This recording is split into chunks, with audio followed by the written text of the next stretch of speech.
Go. Heyo. Hey. Oh, I'm going. I What? think. You better go, man. Okay. I going potty? I'm going insane? Going what? Go what? Whatever you want to do. Go kill an animal and eat Okay. it. Go therefore and Okay. do that which is within you to do. Wow. Take no heed of gestures which would beckon you aside and ask of no man permission to perform. Wow. That's Man, I've had that in dang. my head since 2006. Wow. Edgar Allan Poe, man. I'm kidding. Was that it? I don't think that's Edgar Allan No, Poe. it was not. It's not Edgar Allan Poe. I'm sure of it.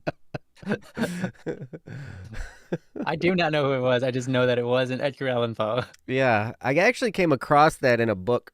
That quote. I heard the quote. I heard a speaker say the quote. And then Sure. I found it in a book at one point in time. Yeah. All my words will always be profound, Saule. This is just. I mean, it's just how I roll, man. Ryan earlier was talking about my godly riz. Yeah. Well, I guess, yes. Hey, Lucent. How's it going? Good to see Great. you guys. How are you doing? Yes. Yeah, so welcome. Welcome to Don't Worry Wednesdays, the show that we do on Wednesdays that is all about you guys, your topics, and of which we have 0 right now. And that's okay because we can take topics from the chat. If you guys have something you want us to talk about, you can also go to don'tworrywednesday.com and click the submit a topic button, as Saule so graciously has put in the chat for us. You can just click that link right there in the chat. It's right there. Wow. Yeah. Just like that. Just like that. By the way, hi, Bianglios. Didn't say hi to you. Simple. Yeah. Oh, yes. Hello. I need to do. Hi. Great. Yeah. Go on. So here we are. And we're going to do this show and we're going to talk about whatever. If we don't get a topic from you guys, that's totally fine. We will just talk about whatever. Whatever.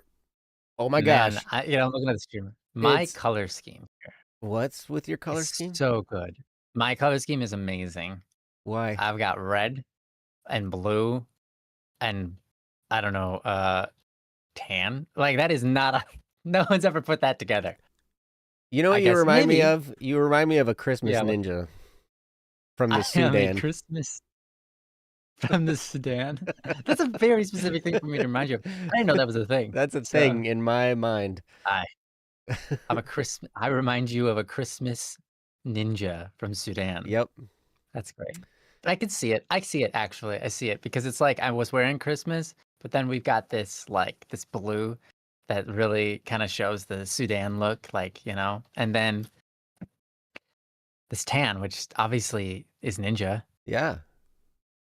In the Sudan. To blend in with the atmosphere. Look at my atmosphere. In the Sudan. Because it's like a desert. That's right.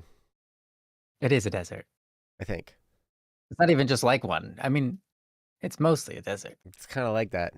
Oh my gosh, you're in China right now? Hey, Caleb, welcome. Welcome from China. Caleb's been in China for a while. Yeah. Caleb's been in China for a long time now, but now he's going to be in Russia.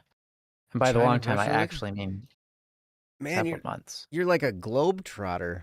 Holy cow. Yeah, he is. Yeah. That's crazy. Wait, we're starting to compete in the amount of facial hair we have.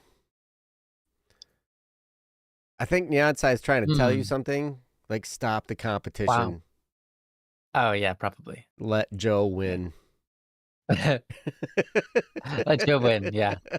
I'm up for that. I mean, I have no attachment to this facial hair. I just have it because I've been lazy and haven't shaved. I mean, it's attached to your face. Yeah, true. I haven't grown attached to it, but it has but it is growing on me. Yeah, it is growing on you. Mm-hmm. That's true. Oh, Caleb, if your facial hair is pretty great, you should send pictures in the PP. Yes, please do. Love it. Or you can put it in the static P server too. Both. All the servers you're in, post pictures of your facial hair. What? I cannot hear pee-pee without thinking male genitalia. So when you say send it in the pee-pee, I'm just thinking, yep, send it right in Why do you with think the I rest of. named my I don't know. server that? It was just really I convenient know that that's the why you pleb did place that. was Of course. I know, right? Jeez. I can't. because I'm I just gross, can't see man. through it, you Like know? I'm sorry, but I've got to be me.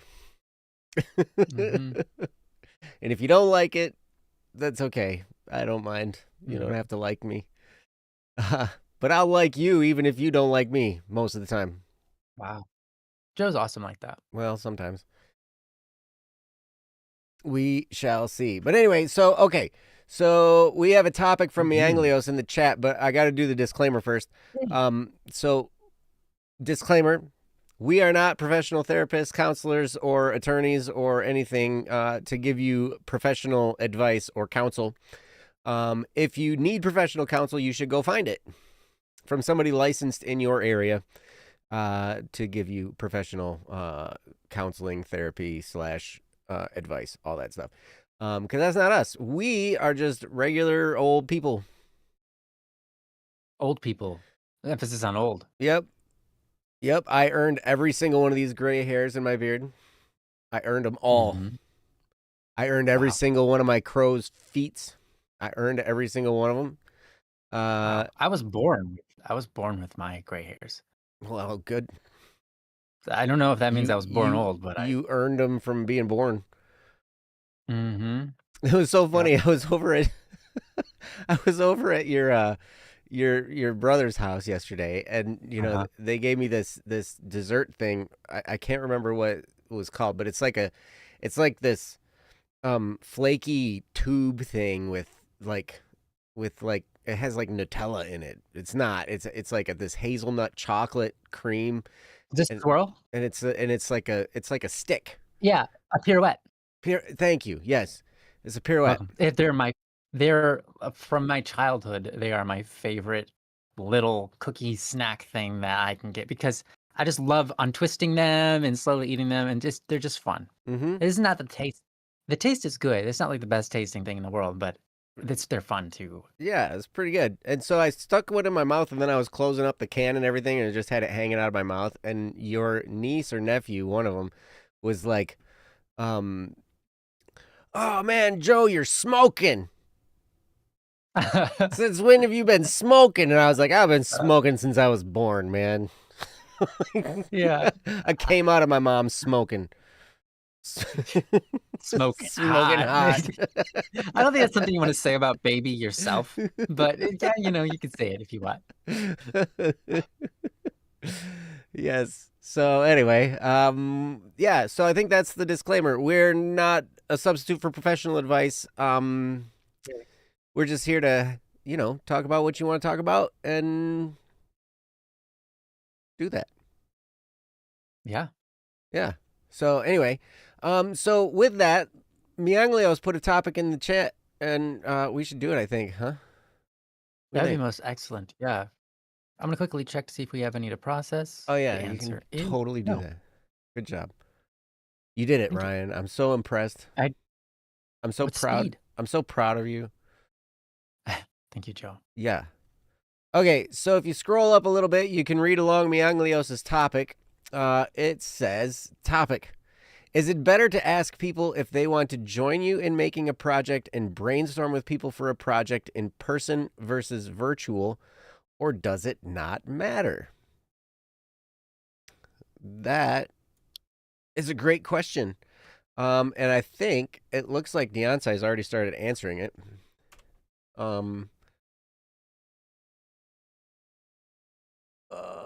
Leon says on the ball. On the ball. Yes. Let me put that in the window here. See if it actually fits. Wouldn't that be cool if it did? That would be. I would be so impressed. I spectacular. think it did. Oh, it fits. Perfect. All right. Yay. Good. Hey, Kendra, welcome. Wix, welcome. Welcome. Nice to see you guys. Yeah. Really nice. So Neonsai has answered, real life and online are have different pros and cons. Online, time scheduling issues and keeping morale up are huge issues. IRL, getting thoughts organized and being good at communicating on the spot can be difficult. Either way, it's difficult to make sure everyone is on the same page and understands things in the same way you do. People may say they understand, they might have a completely different idea than you do. Also, it's hard to rely on someone online for the next step and you can't get a hold of them. This is very true. In real life, they have no choice but to face it and you guys can work things out together. Whereas online, people may get stressed and ghost. Yes. I've experienced that. You know, it's crazy because I've done both and I've had success and failure in both. You know, but you're right, Neonce. They do come with their pros and cons. Personally, I prefer, I like online as long as there's not a whole lot of urgency on something. Yeah. Because that way there's a record of things that have been said a lot of times with text, I mean, that can be useful. Especially if you're messaging back and forth and if you are in a call online, a lot of times you can record the calls if you want. So things can be documented quite well online, it seems to me. But in person, doesn't mean you can't do it in person either. I mean, people take notes. People, yeah, you definitely need to document a lot either way. Yes, true. But if you're doing a lot through text, I mean, I've done a lot of planning and coordinating with people through text. And it's worked great because then, if somebody has a question, you can just refer to the text thread, you just be like, right there. Yeah. Lucent says, my team tries to get everyone together at least once a year for planning. We have fly people out from all over the world, but we always find it to be great for team building. The rest we do online. I gotcha. Oh, and Mianglios says, I agree with that, Neonsai. In this case, though, I'll be seeing the people, excuse me, in person throughout the project. But I'm wanting to start on it this weekend, but I haven't asked people yet if they want to join. I won't see them in person again until next Wednesday. Okay. I was going to ask because the way that the question is posed, I was like, do you mean, is it better to ask people in person or ask people in virtual online? Because the question says, is it better to ask people if they want to join you in making a project and brainstorming with people for a project in person or versus virtual? Or does it not matter? And that's what I was taking from it. I wasn't sure if this was about whether to work online with people versus work in person with people, or if it was just to ask online, to initiate online or in person. So yeah, I'm just curious, what's the right way to read this? Yeah. But you said that these people are people you're going to see in person anyways, but yeah. Are you trying to figure out whether to do the whole thing online or just, yeah? Mianglios, that's a really good question. Mianglios says, I'm mainly wondering if I should wait to ask people at the next club meeting or just go ahead and message about it. They both have their pros and cons, I think. I think if it were me, sorry, go ahead. No, that was it. That was my statement. Okay. So go ahead. Sure. Okay. Well, I was if I was thinking about it, I would probably message them to say, hey, I'm going to bring this up in the meeting and give everybody the time to digest it. Because if you just bring it up in the meeting, they have to digest it there. But if you do it online, they have time to digest it before the meeting. And then at the meeting, you say, okay, I'm officially asking, hey, everybody, what about this, that, the other thing? It gives people time to think and then respond at the meeting better, more with everything kind of figured out for them on their side. So I think that would be the route. If time isn't of essence, of dire essence, then I would do it that way. I think that's a good plan. Yeah. It's a good question, though. I don't even know if I would. I mean, sometimes I ponder those things, but then I don't think that clearly about them. So Well, and it also Yeah. depends on the nature of the project too. I mean, you're talking, Mianglios, you're talking about developing a game that can definitely be done remotely. In fact, it probably will need to be because you're going to have a lot of people doing things on their own time, on their own Mm. machines. Like it's not like you're going to have like. I mean, you can work together at the same time in a room on stuff, but uh, the different levels of tasks that are involved with developing a game. I mean, you're going to have people Hmm. working on it on their own time, and maybe have some kind of scheduled meeting situation so you can kind of keep each other accountable on where progress is at. Excuse me, and make adjustments. Hmm. Those are all good things. That's great. Yeah, that's good. I mean, Lewis, you said that you have free time this weekend, so you're thinking it'd be cool to just start. And hey, there's no shame in starting to set up and get things in a workable or post-workable position, especially if you're helping other people do their stuff better. But also just outlining the ideas and even getting started on some of the, I don't know what necessarily field you're in for your game design, if you're in code, art, or UI or whatever. Like there's so many different positions you could fulfill there. So I don't know necessarily what you're doing, but you could get started on it, and there's no harm there. Mhm. Um, the only bad thing is sometimes you have to scrap like pieces of what you wrote, and that's Mm, expected anyways. So. mm, mhm. Yeah, that's true. On any project Mhm. that size, you're gonna probably go through a bunch of different phases and drafts. And Yeah. then even once you launch it, you're gonna probably launch it in beta, and then people are gonna, point out all the bugs that need to be fixed. And then even after it launches, there's gonna be bugs to fix. Mhm. I mean, I don't know. It seems like every game I've ever played has had bugs that need fixing, and they always fix them every update, right? Oh, Ryan's So many shaking games his have finger at me. so many games have, especially from like old times, like, the 90s. Hmm. So many games have bugs that don't need fixing because the bugs are fun. Oh, Right? You know hmm, I'm right. that's It's true. true. Half of In the fun fact, of the game was like bugging it out. yeah, and there was I remember there was a bug in Overwatch for the longest time Oh, in Overwatch 1 and then in Overwatch 2.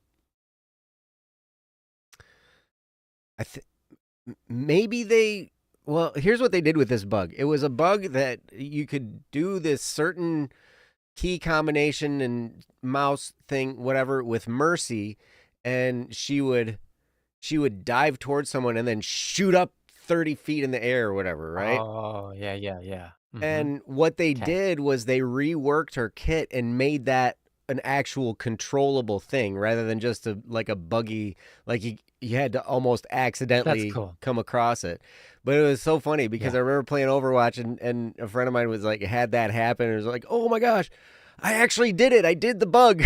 I was like, Yeah. but then they That's actually made awesome. it part of her kit, So Hmm. I don't know. It's funny. Some Yeah, bugs, and you're I'm right, sure the it can be fun. I'm sure the professional players had to learn how to nail that bug down so they get it every time. Yes, yes, that's Yeah, true. That's that's true. fun. The easiest way to upset a fandom is to fix the problems. That's true. Yeah, that's You're right. not wrong. Yeah. Uh, oh, cool. Kendra says a friend of mine is learning how to make his own game. I am helping him with artwork. But I've watched him Mhm. make this game, That's and it's awesome. not as easy as people think it is. Oh, I'm making a game. I'm sure is not easy. Yeah. I'm sure it requires. I mean, Ryan, you're making one. Hmm. You know how uneasy it Everything. can be. Yeah. His one So many problem he had things. was making the grass too tall. What grass was too, that was like a problem? If that was like if that was a main problem, boy. Whew. Man. Yeah, scaling is a huge issue.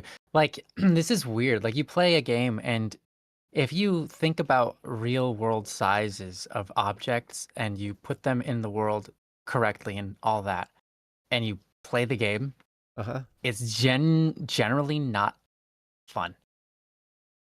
Is as fun as it could be, because depending on the camera angle and depending on how fast the character moves, suddenly the scalings of the sizes of rooms and objects have to be dependent upon movement and flow rather than and camera view rather than realistic. Mm. It's very, very interesting. It's stuff that we kind of came across when we were developing ours.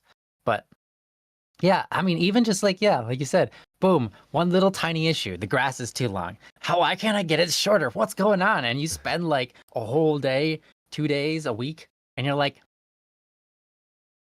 what is it's just grass. Yes. It's just grass, but I can't make it shorter. I do not understand.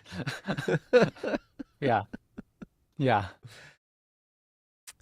Yeah, there is a lot that Yeah. goes into games. And when you just play games, you kind of take these things for granted, Mm-hmm. And you're just Yeah, like, so oh much man, functioning. And then, like I play some Red Dead Redemption online, right? Red Dead Online. And there oh man, the Rockstar servers end up with hackers in there and like just randomly weird stuff happens. Like I was playing over the weekend and I'm sitting at my camp and then like there's these two ghost players. Like they're kind of in the server that I was in and kind of in an alternate dimension server or something like weird. Okay. And like all of a sudden all of these like they're like all these carriages just like spawned in my camp and they were like zoo carriages. Like they were for transporting animals, right? So they had like big cages on the wagon things, right? And like so and there's like I don't know 9 or 10 of them that just spawned out of nowhere and then they all exploded.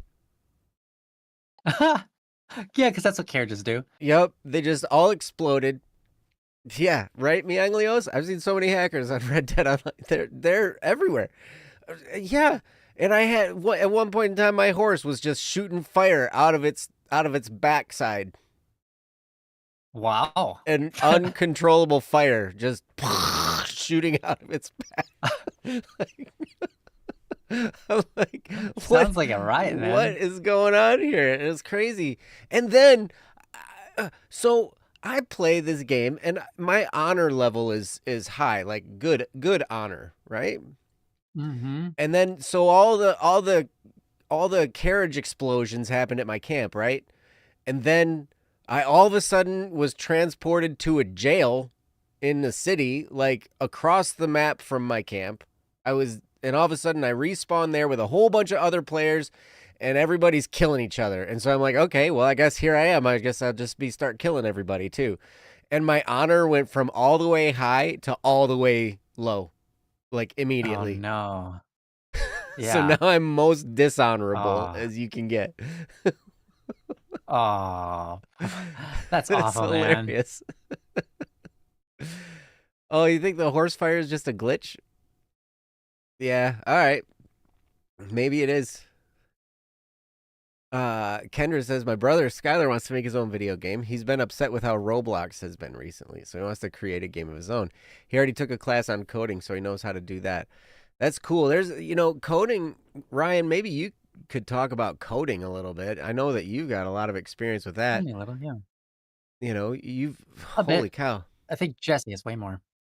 Well, sure, but like everything like you're doing right now with the video game, like you're in charge of coding for the video game you're working on. I remember when we had the Starbound server and you had made a whole bunch of modifications to that in the code. Yeah, that was a lot. Yeah. Yeah. Well, for that I was in their how do you call it? It's a scripting language. So it's a coding it's called script. But basically what it is a coding language that they've developed that basically runs variables into actual regular code and spits out information. So it's like dumbed down code for Starbound. They made it really, really a lot easier to understand and a lot easier to make new items, a lot easier to set their properties and so on and so forth. But you can't do as much with them as if you had access to the source code. So you have to find really weird workarounds sometimes to make something happen, and it causes a lot of lag. And you're like, oh, dang it. But yeah, it's been fun to do the coding though that I've been doing. It's interesting. I recently I had to make platforms that you could jump through but land on. You know what I'm talking about? Like from the old, like lots of games had it in the past, a lot of platformers. And the way I ended up doing it was actually the way that they used to do it in the 90s, which happens to be far more performant than most of the other methods that they use today. Because people don't care about performance anymore because computers can handle so much. True. And so you have like, they just rely on physics or, create a collider there and then remove the collider on the platforms, things like that. But like, it's way less performant because there's way more going on if you're simulating physics and all of this kind of stuff instead of just saying like, no, pretend there's something there even if there's not. And for the player, it works and it looks exactly the same, but one of them takes a lot more setup and but is way more performant, and the other one just switches something on and off, but is way less performant. And so people, computers are so powerful now that people stop paying attention to, that kind of thing. Yeah, it's impressive though. Yeah, it's impressive how you work on the code and you realize how much it's like probably like 1,000,000 lines of code, and the computer's just working through it all. And it's like, you're like, okay, it has to do this loop, and it's like it's like 1,000-line loop of things, going on all at once. And you're like, how performant is this? And it's like, well, these are just a bunch of zeros and ones really to the computer. So it's like, nanoseconds. But this block here, this block is like, this will eat you up. This is like 0.03 seconds for every computation. So you're going to want to put this one down. It's like, it's really interesting because like you change one value from like, how computers work in bits and bytes, like 256 or 128, 2486, 248, 16, 32, 64. Yeah. And if you stick with that system, computers can calculate everything incredibly fast. But if you deviate from it, you cut the computing speed in like half or even like thirds. Oh, wow. Yeah. Yeah, it's pretty amazing.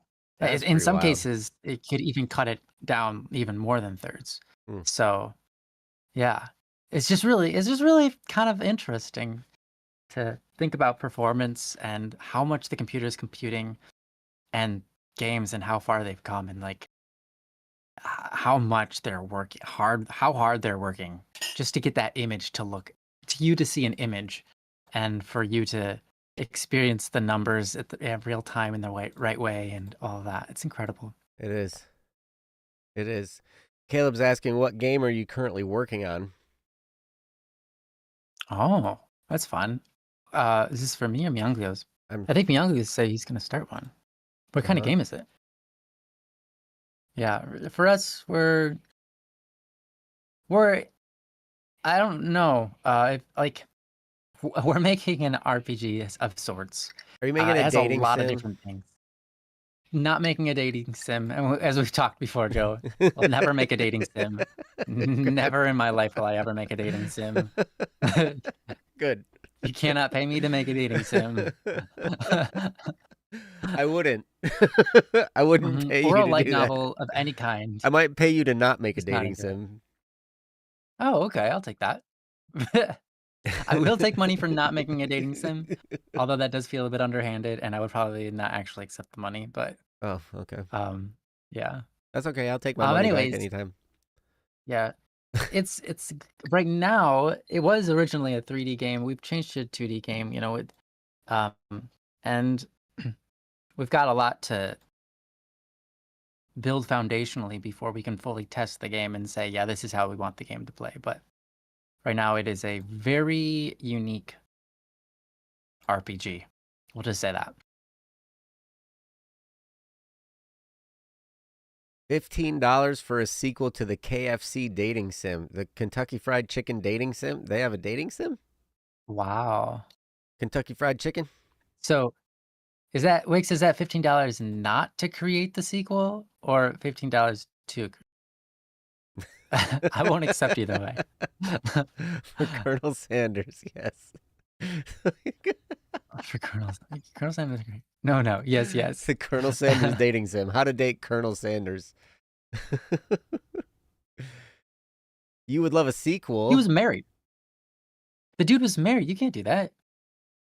You can't do that to him. Dude, married people do that all the time. Yeah, but not Colonel Sanders, man. Colonel Sanders was a hero. He's an icon. He's a legend. Yeah. And not cheating on his wife with no schluck. Schluck?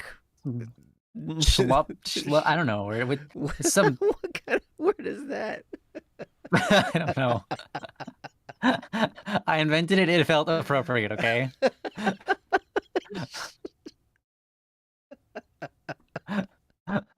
It is the appropriate word, whether it is a word or not. Okay. Wait, Zay, what kind of sequel would you love? I want to know. Oh, yes, you just looked it up. The KFC made a dating sim. That's ridiculous. Oh my gosh. I love you, Colonel Sanders. What? Wow. What? Does the dating sim involve you? Are you trying to riz up Colonel Sanders? Wow. And are you playing like as an old lady in this? It's free on Steam. I actually have Steam. Wow. I can look. I love you, Colonel Sanders. I love you. Oh my gosh. Welcome to the most delicious dating simulator ever created. Do what you have. Do you have what it takes to be the business partner of and win the heart of the most famous chicken salesman of all time? Wow.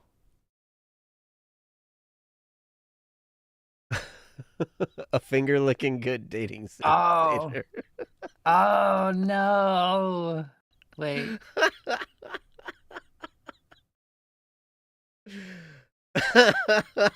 You know what's funny? What Steam tells me says this game doesn't look like other games that you've played in the past. You're right. Warning, it doesn't. This game doesn't look like your style. Yep. I like that it does that. That's nice. And they made Colonel Sanders into this like good looking silver fox guy, you know, like. Okay. Colonel Sanders married Claudia Price in 1949. Okay. That was before I was born and before you guys in chat were born. 1949? That was before Joe was born. Except for Joe is 100 and something, 200 years old. I was born. It's not. I was born in the early O's. 19? No. 01? The O's. Like around time of Jesus. Oh. Okay, so 0001? Yes. 0003? Okay, there we go. Mm-hmm. I was born in the year 0. He married 80 years ago. Wow. Well, I mean, I guess he's no longer alive, right? And here's the thing, he had another wife. Okay, so he married a gal, Josephine King, in 1909, then divorced in 1947 because of his career instability and other issues, it says. Okay. And then 2 years later, he married Claudia Price, who was a waitress at his cafe. So 1909 was when he first got married. That's crazy. This dude is old. You guys want to date him? It's like dating something that's 6 feet under. I mean, it doesn't sound like a fun time. I mean, I would marry a KFC if it still had the buffet. Interesting. But no KFCs still have the buffet. I used to man, KFCs used to have the buffet. All you can eat. Been slow cooking? Okay, fair enough. I do like slow cooks. Oh boy. I'm a slow cook myself. I'm very slow. But all right, Kendra, have a great day. Yeah, or great night, rather. See you, Kendra. If you come back, we'll see you then. Mhm. Yes, Oh yeah, KFC Zay, you used to didn't know have a that. Yeah. buffet, man. We used to, Mhm. you know, it was great. Many of them. Well, and then they started to kind of just go away over time. And I remember Yeah. there wasn't one in my hometown anymore. But there was one like 30 miles in one direction and 30 miles in the other direction. And so, you know, when Ours was one of the last ones to go. yeah, I'm not surprised. Yeah, they held on. Yeah, they Uh-huh. didn't wanna give it up. Yeah. Yep. It was great because all the KFC food that you love so much, um, you could get all you can eat. Yeah. I Yeah, did it was that. all you could eat buffet. Yeah. I did that one time when I was doing inspections and I was driving around all day. It was a big mistake Oh. because when you spend all day in your car and then you eat a massive amount of food, it just leads to problems. I find it best Yeah. if you're in a car for your whole if you're a road warrior job, you know, like my brother has Mm. noticed this, you don't eat much when you're out on the road Oh. because especially when you're out on the road in the wilderness. Yeah, and your posture is not well Yep. suited for it either. Well, and eating gets your digestive system moving. And so then, Yeah. you know, Then you come some people, when they eat, they become exhausted, so that's not good for driving yep, either. that's true. That was one thing about the KFC buffet. Like always like so it was 30 miles away and then we'd go eat the KFC buffet and we'd have to drive back home. And it was like you're like trying to not pass out on the way home because you just ate all this KFC food. Yeah, that makes sense. Oh, the KFC in China isn't good? Hmm. Ah, The that's okay. KFC in Australia is, well, it's always hit or miss, but it's like the only fast food that we eat. KFC? And we don't eat it that often. Yeah. Mm. I try to stay away from fast food, and I haven't eaten fast food in a long time until I moved to Australia. Then we started having KFC, but nothing else. Uh, No other kind. But we only have it like once every, well, I would say on average about once a month or something, or I don't know, less. But it's the Australian KFC, the chicken, I don't know if you want to call them chicken sandwiches or chicken burgers. They're called zingers. I don't know. Anyways, they're pretty good. They're pretty good. Wait, For now fast food, they're saying you're probably not one of the gonna best have it sandwiches. anymore. Why aren't you gonna have it anymore? Yeah.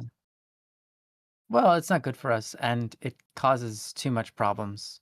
Oh, It I causes see. more problems than good. I see. I Yeah. see. Especially with the histamine overloads and stuff that we're going through. It just Right. isn't, and it's not good for digestion, which can also be an issue, which also is a bigger issue with the histamines because what goes through your digestion doesn't come out immediately, gets re-injected into your system, so you end up double processing your toxins, and it's just a bad time. I love my toxins. Mm-hmm.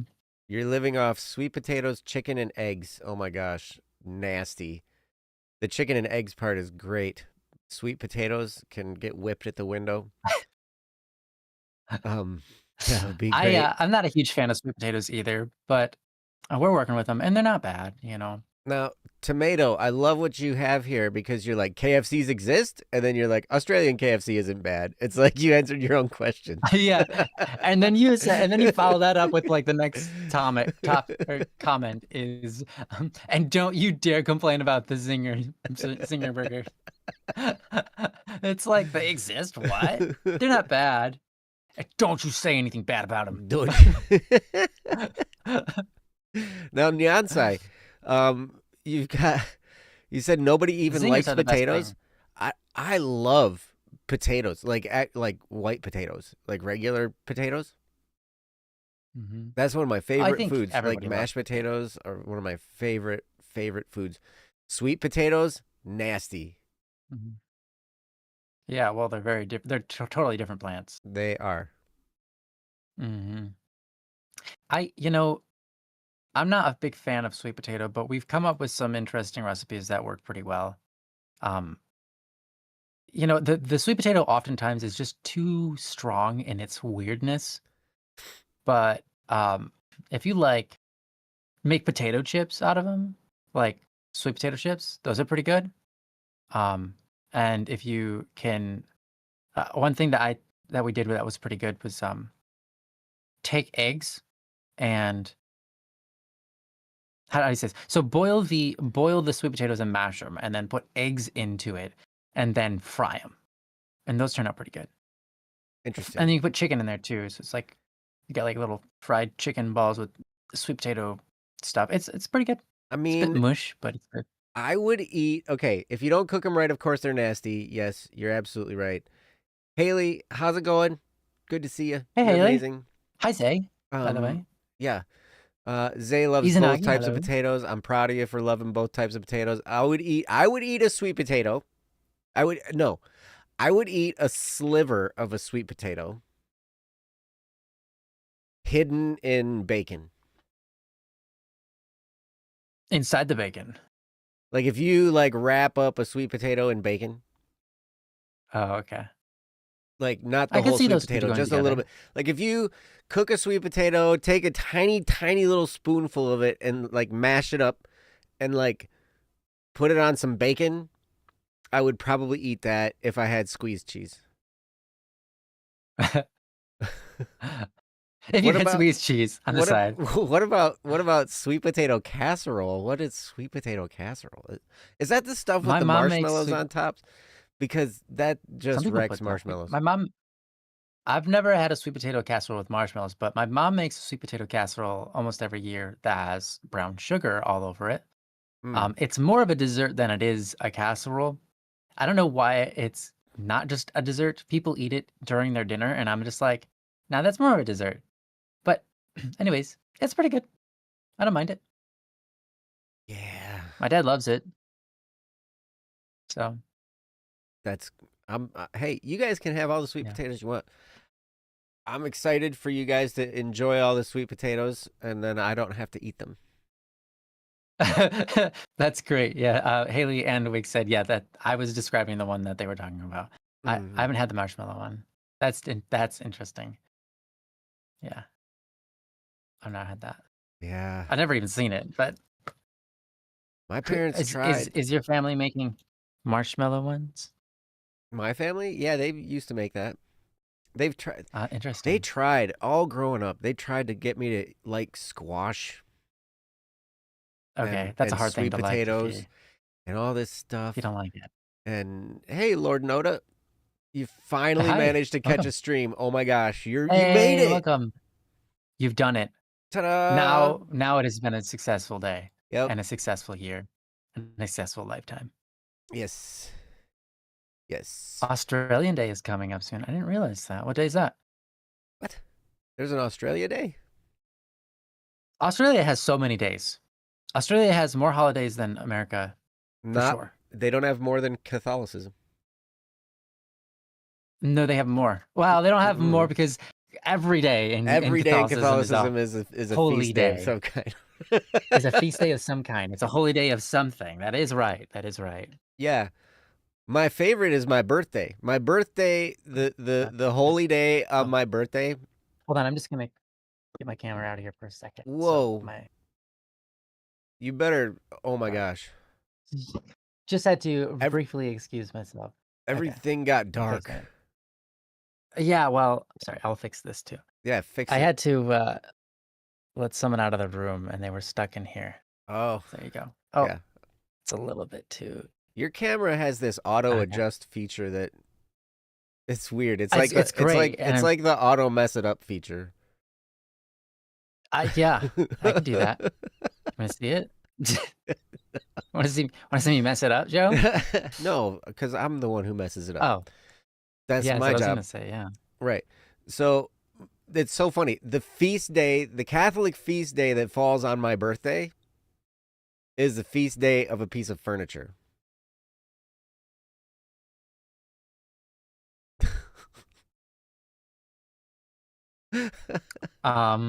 Is the feast of the chair of St. Peter. Oh, okay. That's true. Yeah. Although chair doesn't necessarily mean a chair that you sit in, more of a chair in position, but that's fine. That's what it means. Yeah, but still, it's hilarious because I'm just like, that's my feast day, I have the furniture feast day. Great. Good. Well, that's pretty funny. My birthday happens to line. That's actually pretty significant. Your birthday. Mine happens to line up such that Mary definitely overshadows me, which is cool, which I'm grateful for. But that's it is right. the feast day of the Assumption of Mary. Yeah, yours it's a is holy one day of that's obligation. actually right. Like that's like one of the big ones. There's like 7. So everybody celebrates on my birthday. They're not celebrating my birthday, but they're celebrating on my birthday. I celebrate your birthday on your birthday. Thank you. Mm-hmm. It would be okay if you didn't, but I'm happy that you do. Thank you. But I'm gonna. Fine. You can't stop me.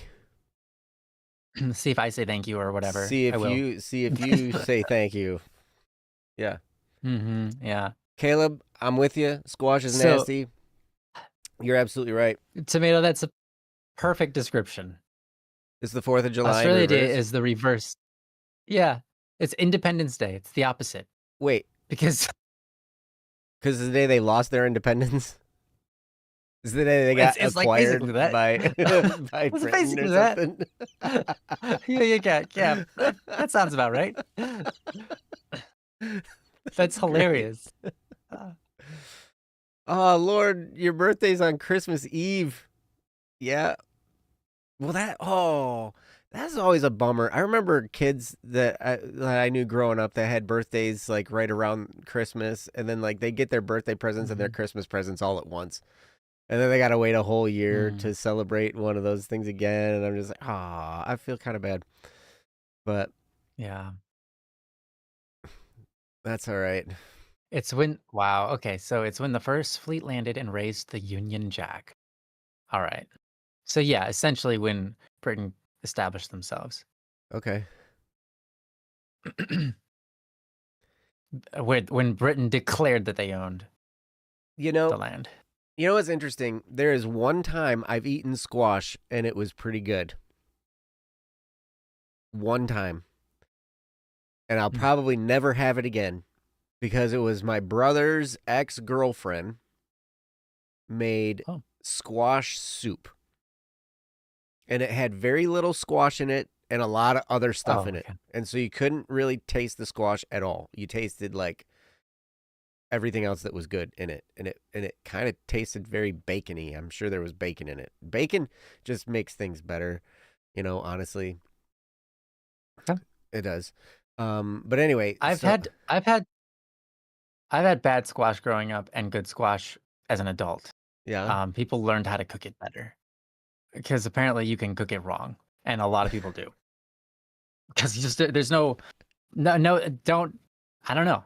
No one knows how to cook squash. And then sometimes I get one that's like, hey, this squash is pretty good. And then other times it's like, man, this squash is kind of like boogers or something. Not very good. Yeah. Haley, trauma flashbacks to Joe's butter coffee. Dude. Oh my gosh. That was hilarious. Why is that trauma? Though. That was so funny. That was so funny because Haley was on stream with me and I accidentally spilled it. Yeah. Oh, right. Yeah, you told me about it. Yep.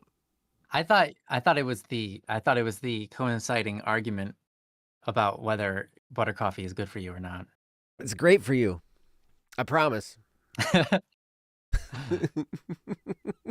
Mug of butter. Yeah, man. Butter mug. It's not. Buttermug has a good ring There's to it. not a whole mug full of butter. There's only 2 tablespoons of butter in there, with 2 tablespoons of coconut oil, and 2 tablespoons of coffee. there's more coffee. No, than way all more that other stuff. Actually, I think. Yeah. I'm That's trying okay. to think Bean of, soup like, is good for you. It's pretty amazing because I usually, when I make it every morning, there's like a half a mug of coffee. And then when I put the butter and the coconut oil in it fills it up to the top. So maybe it is like half and half. Joe, you know what? I just realized something. So, coffee is like essentially bean soup in a way, right? Yeah, So, kind of. you are making butterbean soup, which is a legitimate type of soup. Butter beans are Dude. great. They're good for you. Butterbean soup is tasty and useful and like nutritious. Yep. You're eating butterbean soup. Butterbean soup, and I should put bacon in it. Yeah. What if people ask, what are you drinking? Just say, I'm drinking My butterbean soup with butterbean coconut soup. oil. Butterbean soup with Mhm, coconut oil. butterbean soup. Uh-huh. Yeah. You know, one of these days I'm gonna have my blood work done. I still have this requisition. I went and saw the doctor on August 12th, and I still haven't gotten my blood work done. But Wow. I'm gonna get my blood work done, and they're gonna be like, "You're in perfect health," and I'm gonna be able to say, "Ha, my bulletproof coffee that I've been drinking every day for the last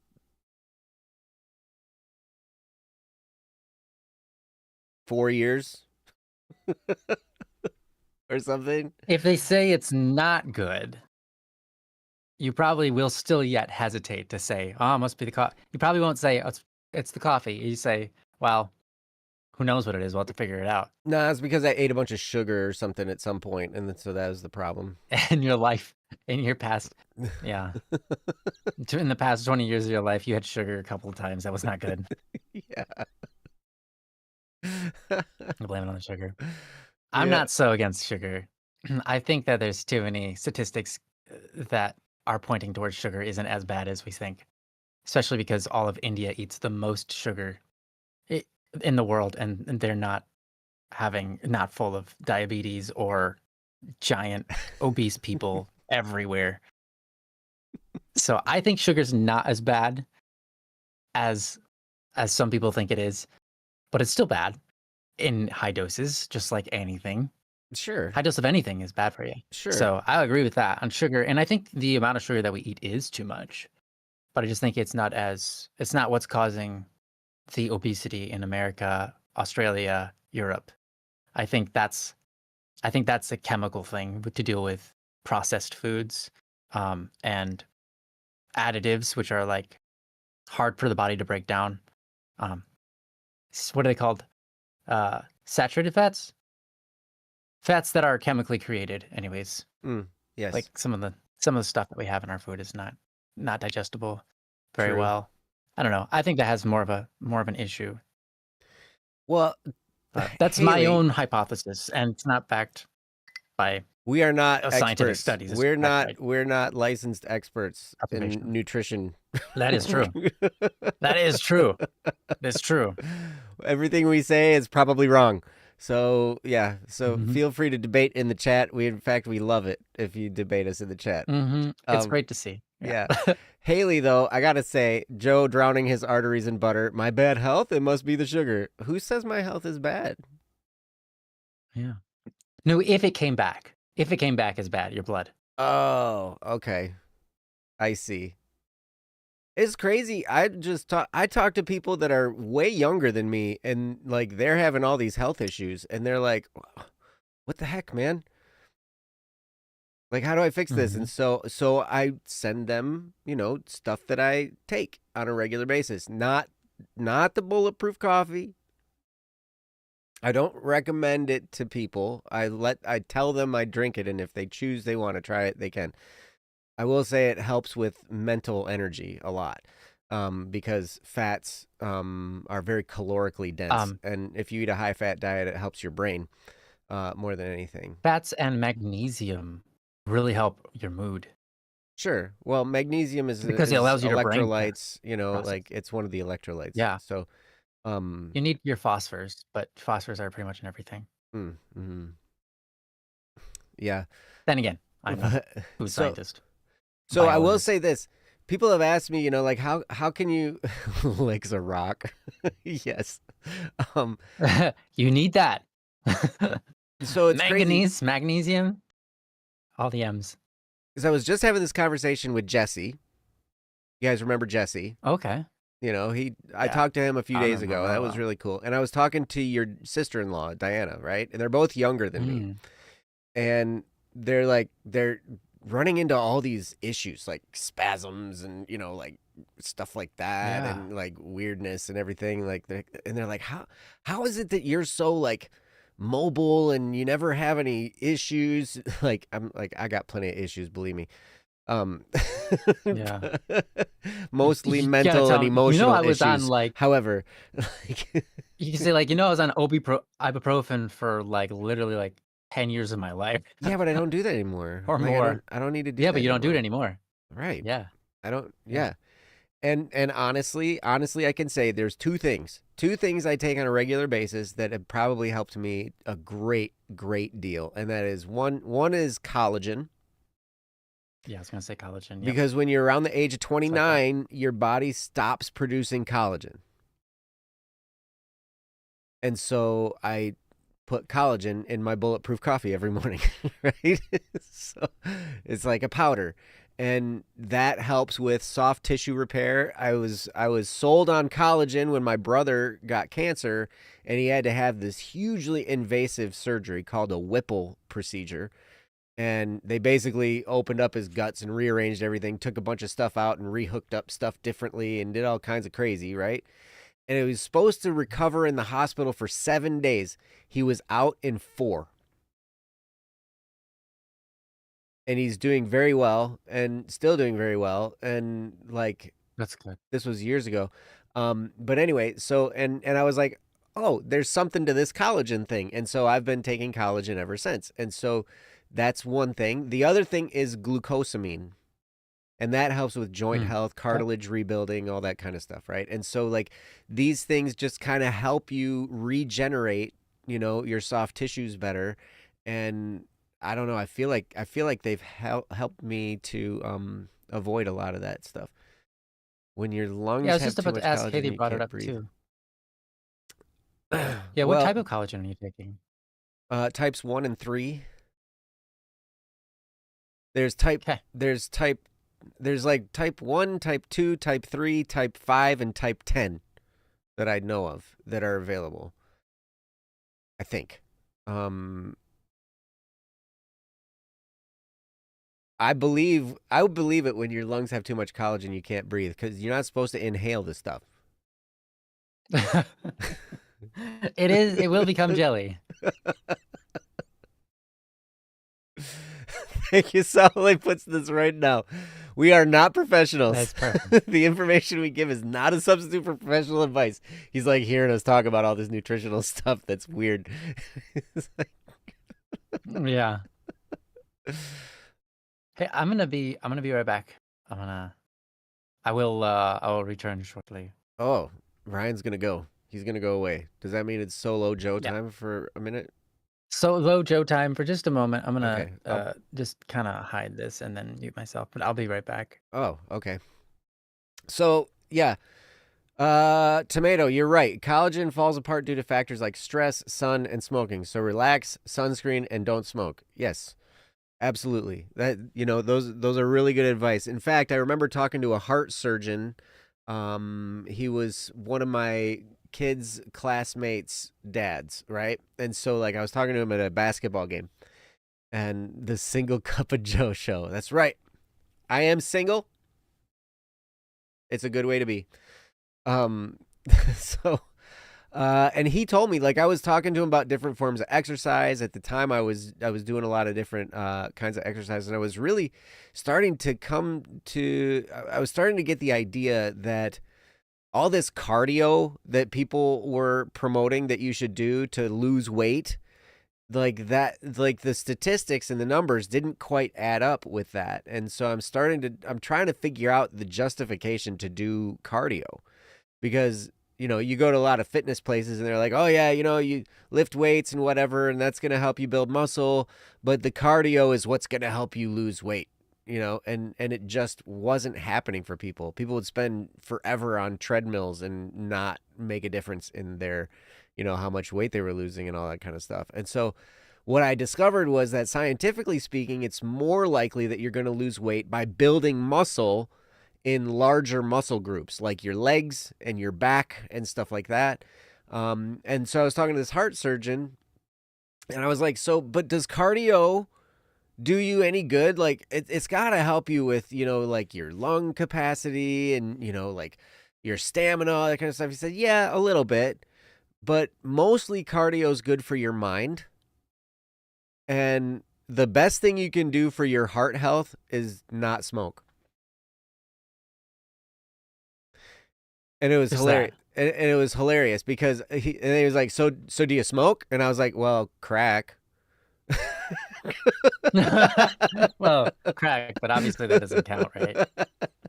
And he looked at me. He thought I was serious. That's so funny. Oh, man. Oh. Because I don't smoke crack, and I don't condone smoking crack. I think that is definitely bad for you. Hey, Lucid. Wow, what a response. Yeah, I know, right?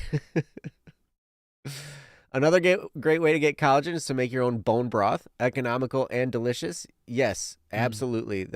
And bone broth is actually very good for you. A lot of times, if you're on a fast, that can really help to control urges. And yes, you can buy collagen powder. That's what I do.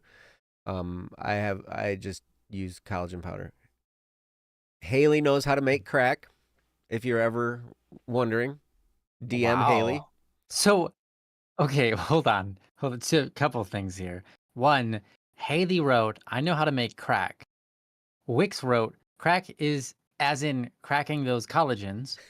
Wix is the one that got the bot, like, to say, like, how do you call that? I had to approve the message. But Haley's saying, I know how to make crack. No need of approval. Just auto-accepted. What? That is so backwards. Anyways, Wix, apparently YouTube has an eye on you, and Haley, you get a free card, so you can say whatever you want. But what I was gonna say was we tried making bone broth here in our house, and we did, but it was so strong of a smell, we couldn't. It was just like, well, we went on a carnivore diet for like. Did you say a cardboard diet? Sorry, we went on a carnivore diet. Carnivore. Where we ate only meat. Okay. And we started to like the smell of like beef started to become kind of nauseating because it's so strong and it just smells like dead animal. And bone broth, it's like having it in the air is just we couldn't handle it. We were just like, it's not the taste that's bad. It's the smell. We couldn't do the smell. And like everything, like our breath smelled like dead animal. Everything smelled like dead animal. It was just rank, and we just couldn't do it. Couldn't do it anymore. So we went off of the diet. But we went on it to test theories to see if what the heck is going on with our bodies and why are we dying in Australia. And but anyways, we didn't solve it with that. But it was an interesting experience. And I'm kind of put off by bone broth even today, just because it was so intense smelling. I can understand that. You want to taste something really nasty? Well, actually, it's not really nasty. I didn't say it. Go for it, though. Like if you take, if you take unflavored collagen powder and just put it in hot water by itself without anything. Okay. Right? I tried that. And I swear it tastes like it was so gross. It tastes like okay. I'm trying to come up with the best way Oh, to no. say this. Like, it tastes like the men's locker room at the YMCA smells. Oh, I've never been there, but that sounds awful. Like body odor, feet, and sweat, and from men. Like, that's what it reminded me of. I tasted it, I'm like, That sounds man, this awful. tastes like the locker room at the YMCA smells. And I'm like, imagine if I was licking the Wow. locker room of at the YMCA. That was Wow. it. But then I put some That's salt in it, amazing. and it wasn't so bad. But it was gross, dude. Dang. That sounds awful. Add some salt to it. You just add it, a flavor enhancer. Needed more flavor. Okay, that's funny. Chlorine. Tomato. A lot of people don't know what Milo is here because they don't live in Australia. So you might want to explain what that is. It's a popular powdered drink, according to Neonsite. Oh, well, The there you go. powder itself is hydrophobic, so it doesn't dissolve. Yeah, you have to. Yeah. Yeah, a locker room would already be a little bit salty. Yes, that's true. And I agree with Haley and Wix that chlorine smells nice. I don't mind it. But Whenever I smell chlorine, I think I'm at a hotel with a pool because it always makes me flashbacks. Yeah. Yeah, obviously for obvious reasons. Yeah. Well, we were disinfecting the floor at your brother's house not too long ago, and we were using bleach for that, and the chlorine smell was really strong. Everything was great. Yeah. Yeah. And I was like, man, this reminds me of winter time at 6 a.m. Because that's when we had swim practice when I was in high school. It was like every day, and it was always winter, and so I was like, I feel like I'm half awake, about to jump in a pool, and it's gonna be cold. And, yeah. Yeah. No, thank you. Sometimes you get a good whiff of the bleach at the research lab. I'm sure you do. Oh, I'm sure. Wait, the paste is the secret. What paste are we talking about? Secret to If you make a Milo's hydrophobic thing into a paste, then you can, just like cinnamon, if you put cinnamon in anything that's liquid, the cinnamon just floats on top. And no matter how much you stir it, it's never going to get absorbed. But if you just take your cinnamon into your cup first, add a drop of water or your liquid of substance, and stir that up and make a paste, suddenly all of your cinnamon will go into your drink without floating on top. And it'll be the same thing for all hydrophobic things, basically. Interesting. Almost all. Wow, you guys have it nailed. Yeah, you Australians, you know how it's done. Milo with a small amount of milk, first to a paste, then add extra milk. Or put a tablespoon of Milo in your mouth and chew. Yes, I've seen people do that. And I've seen people do that with Nestle chocolate as well. Yeah. Oh, man, your nieces and nephews thought I was crazy one day because I was just taking, like, your brother always gets coffee with a whole bean coffee, and then grinds it up and makes coffee with that. And I was just like grabbing coffee beans out of the bag and just eating them. Oh, I've done that in front of them too, and they get surprised. It's like they see it the first time every time they see it. Yeah, right? They're like, what is he doing? Oh my gosh. And it's like, we've done this before, buddy. What is with this? They're like, can you do that? Are you gonna die? We're having to like approve people's messages that aren't even really that bad. Yeah, I'm guilty of the full tablespoon of Milo straight to the mouth. I just had to approve that one. But still, again, none of Haley's, even though we're talking about crack. None of Haley's, because crack was mentioned once. Now tablespoon is off the charts, guys. You're not allowed to use tablespoon or powder in a single sentence. Oh, we're talking about crack and inhaling powder. Right. Yeah. Yeah. But we're not. But the ones that are about inhaling powder aren't ones we have to approve. We didn't have to approve that message. Right. We didn't have to approve the one that literally is talking about actual crack and inhaling it. No, we had to approve this. Ridiculous. This is hilarious. I love that. Yeah, so sometimes that's me and sometimes that's Ryan. What's that? YouTube is sniffing trouble. Oh. Yeah. Yeah, we're just clicking when we see it. I'm gonna put. I bet you if I type something, it'll just put it because I'm a moderator. I could put all kinds of nasty in the chat. I'm not gonna because I respect you guys. Yeah, that's why Harvard wants you. Vegemite tomato. Let me tell you, Haley, That's I said this in DMs, but I want to say it out loud in front of the world. Haley, congratulations. I'm really proud of you. Haley's going to be working at Harvard in their labs. Dang. I didn't know if I was going to say that, but like, Haley, that was so impressive. When you sent me that message, I was like really, really proud of you. That's a big deal. Yeah. That is. That's and then amazing. I was thinking about how much of a culture shock Boston's going to be for you.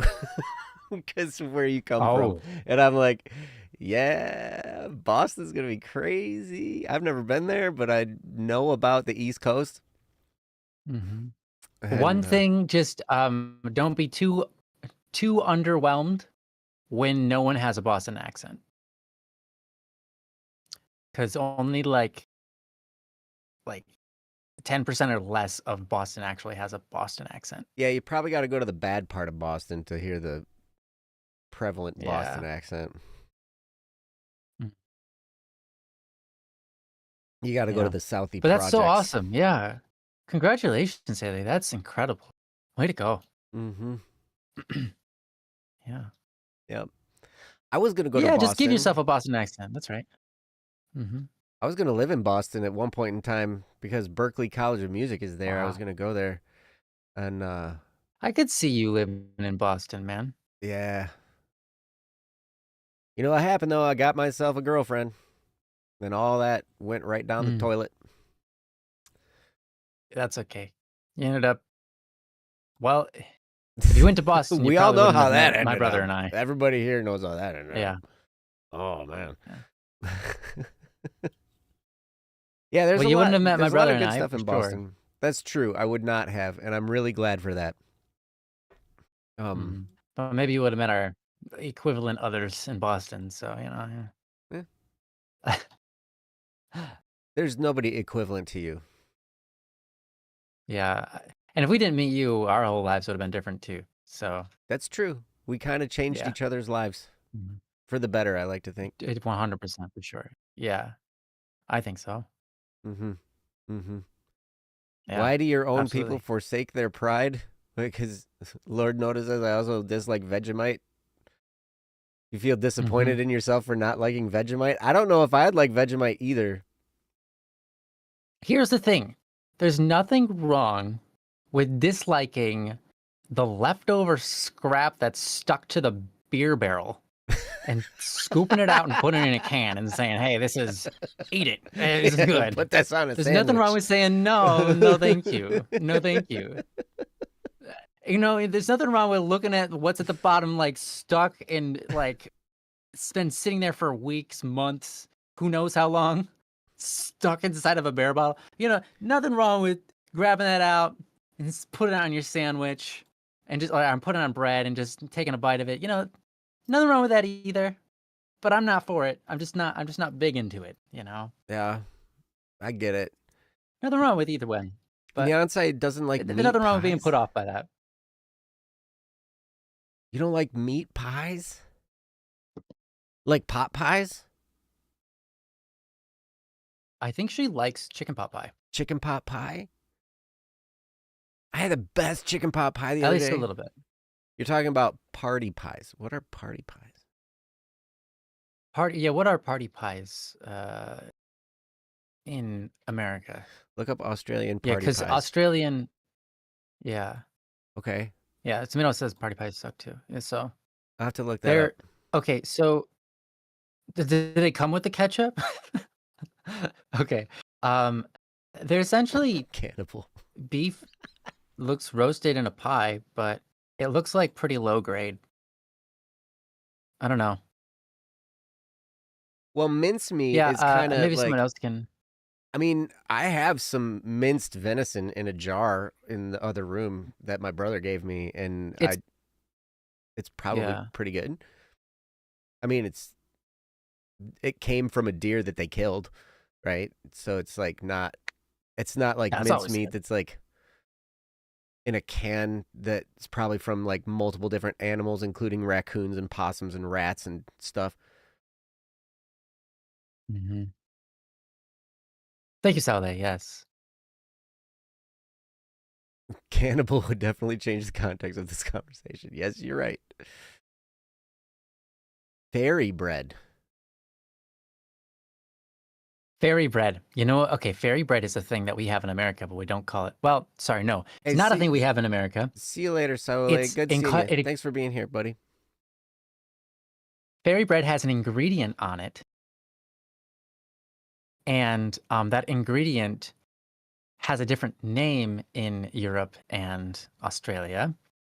Okay. And there's also something to be said about fairy bread. Fairy bread is something that, if you were to translate the ingredients in some way, was a staple in the Great Depression of America. A The angel staple. food cake? No, Mm. fairy Cotton bread candy? is um no, that's close.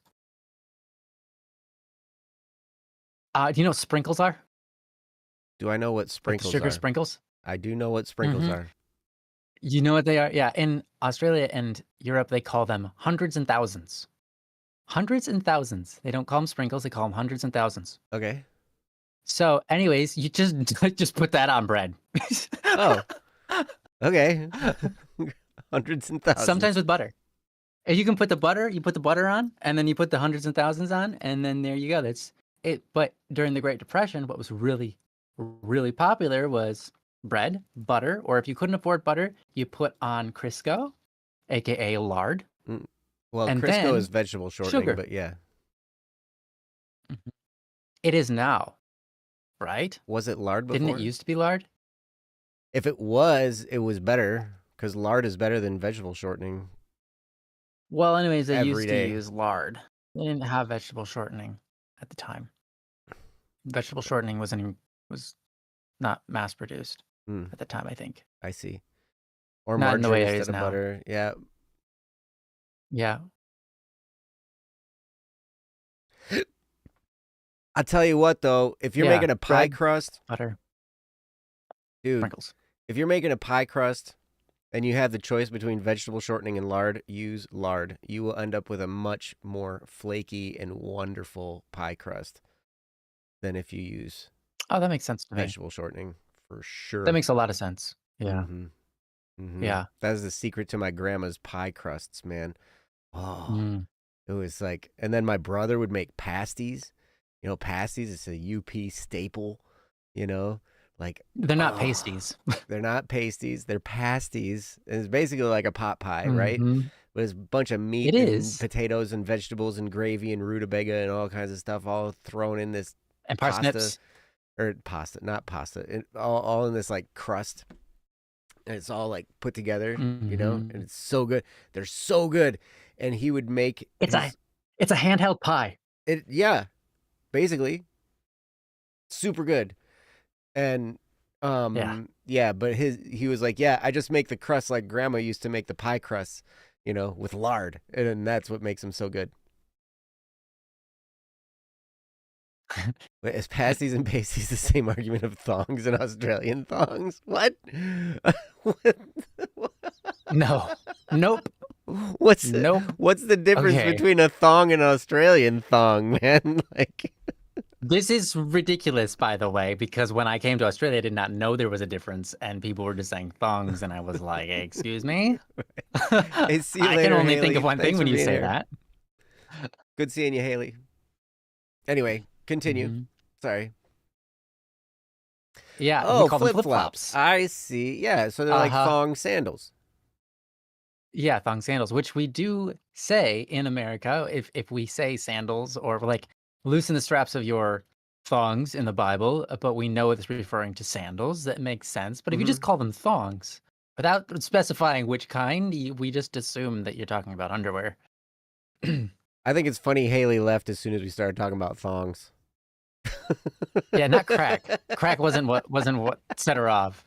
Yeah. Thongs. Same shape, different place. Yeah. Thong for between your toes instead That's of funny. between your cheeks. Mm-hmm. Yes.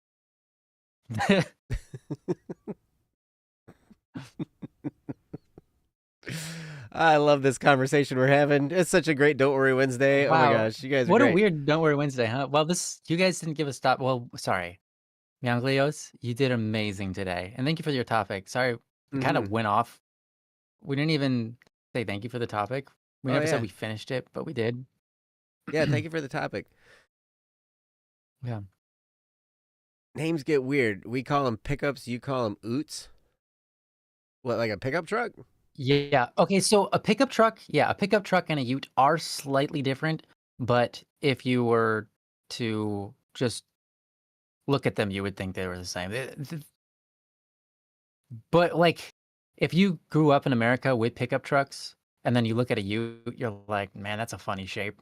That is a short pickup truck, or what is that? What is it used for? Not an El Camino. I don't think it's an El Camino. I don't know what an El Camino is. El Camino is a car with a pickup truck bed, basically.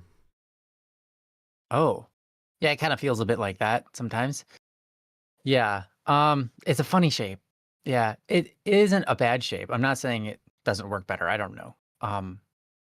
But yeah. So a ute is basically a commute pickup truck. So it's made for being able to do it's like I forget what it was, and there was a quote. I'm gonna just see if I can find the quote. Because that would probably be the best way to describe it. If I can. Unless Neon Sci finds it first. Short for utility vehicle. Yeah, short for utility vehicle. Yeah.